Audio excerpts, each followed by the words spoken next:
বাবা আমার গরম লাগতেছে, আমি একটু সুইমিং পুলে স্নান করবো।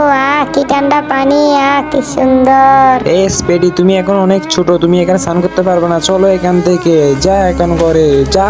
আ আ বাবা তুমি অনেক পচা, আমি হাল চাচ্চুর এখানে গিয়ে গোসল করবো। হাল চাচ্চু আমি তোমার সুইমিং পুলে একটু গোসল করতেছি। কি ঠান্ডা পানি।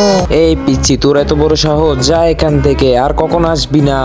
বন্ধুরা কেউ আমাকে গোসল করতে দেয় না। তোমরা যদি একটা লাইক আর সাবস্ক্রাইব পাশে থেকে বেল আইকনটা ক্লিক করে দাও, তাহলে আমি একটা কেন সুইমিং পুল বানাবো। তার আগে তোমরা যদি সৃষ্টিকর্তাকে ভালোবেসে থাকো, তাহলে চ্যানেলটা একটা লাইক আর সাবস্ক্রাইব করে দিবা, আর কমেন্টে বলে যাবা তোমাদের সৃষ্টিকর্তা কে। বন্ধুরা তোমাদের ভালোবাসায় আমি এখানে একটা সুইমিং পুল তৈরি করেছি, এখানে অনেক মজা হবে, আমরা এখানে গোসল করব। এই স্পিডি, তোর এত বড় সাহস, তুই আমার জমিতে সুইমিং পুল বানাস? তোরা আজকে তো মেরেই ফেলবো। এই ক্যাপ্টেন দাঁড়াও, তোর এত বড় সাহস, তুই আমার ছেলেকে মারবি? তোর এত বড় সাহস, তোকে আজ তো আমি মেরেই ফেলবো। এই নে, এই নে। এই স্পিডি, তোমার সুইমিং পুলটা অনেক সুন্দর হয়েছে, আসো একসাথে গোসল করবো, আসো। আচ্ছা বাবা, বন্ধুরা সুইমিং পুলটা কেমন হয়েছে তোমরা কমেন্টে জানাবে, আর ইমোজি দিবে।